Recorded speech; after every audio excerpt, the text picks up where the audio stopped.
taariikhdu markay ahayd bishii 6 afarteedii sanadkii tagay ee 2018 wasaaradda horumarinta haweenka iyo arrimaha qoyska ee dawladda Puntland oo kaashanaysa hay'adda UNICEF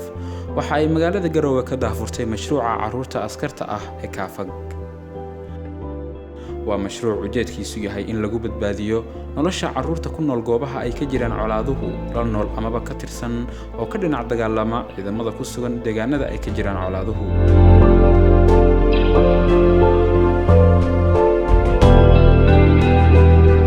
magaalada Garowe ayaa laga furay gurigii ugu horeeyay oo la rabo in lagu xanaaneeyo carruurtaas waxna looga bedelo noloshooda, waxaana isla maalintaas lagu soo xareeyay carruur tiradoodu gaaraysay 50. maalmo yar kadib waxaa isla magaalada Garowe laga furay 2 guri oo kale, waxaana wasaaradda oo kaashanaysa isla hay'adda UNICEF ay bilaabeen inay carruurta si joogto ah uga soo daadgureeyaan tuulooyinka Falliryaale iyo Tukarraq oo 40 kiiloomitir u jira magaalada Garowe, halkaas oo ah goobo ay isku hor fadhiyaan ciidamada Puntland iyo waliba ciidamada Somaliland.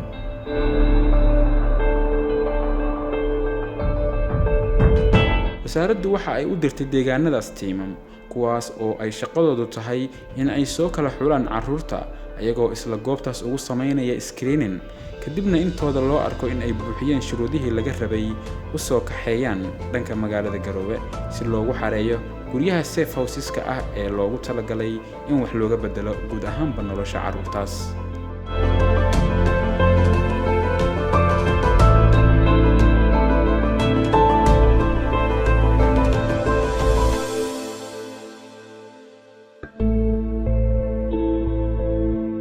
guryaha carruurta la dejiyay oo tiradoodu ay dhan tahay 3 guri ayaa ah goobo ay ka helaan dhammaan daruuriyaadka nolosha ee ay u baahan yihiin. waa goobo ay ka helaan deganaansho iyo xasillooni nafeed, cunto iyo cabitaan nadiif ah, loogu sameeyo talasiin nafsi ah, waxbarasho iyo wacyigelin la xiriirta sidii ay uga soo kaban lahaayeen noloshii adkayd ee ay ku soo noolaayeen intii ay ku jireen ciidamada.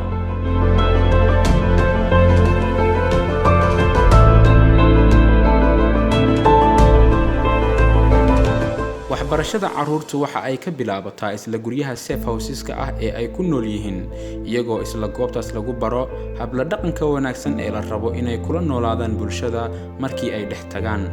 marxaladaas marka ay ka gudbaan kadib waxaa loo diraa iskool ku yaal meel ka baxsan goobaha ay degan yihiin. marka ay tagaan iskoolka kadib carruurta waxaa lagu baraa goobtaas maadooyinka asaasiga ah oo ay ka midka yihiin quraanka kariimka ah, tarbiyada islaamka, xisaabta, luqadda Soomaaliga, luqadda Englishka, luqadda Carabiga iyo farsamada gacanta oo ka kooban korontada, harqaan-tolista, isticmaalka kombiyuutarka iyo waliba cilad bixinta gawaarida.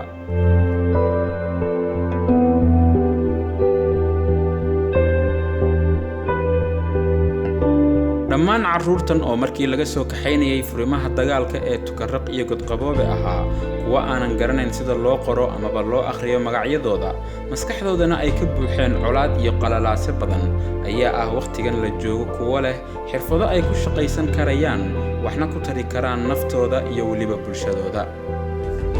isbeddelka weyn ee ku yimid noloshooda, horumarka ballaaran ee aan gaadhay,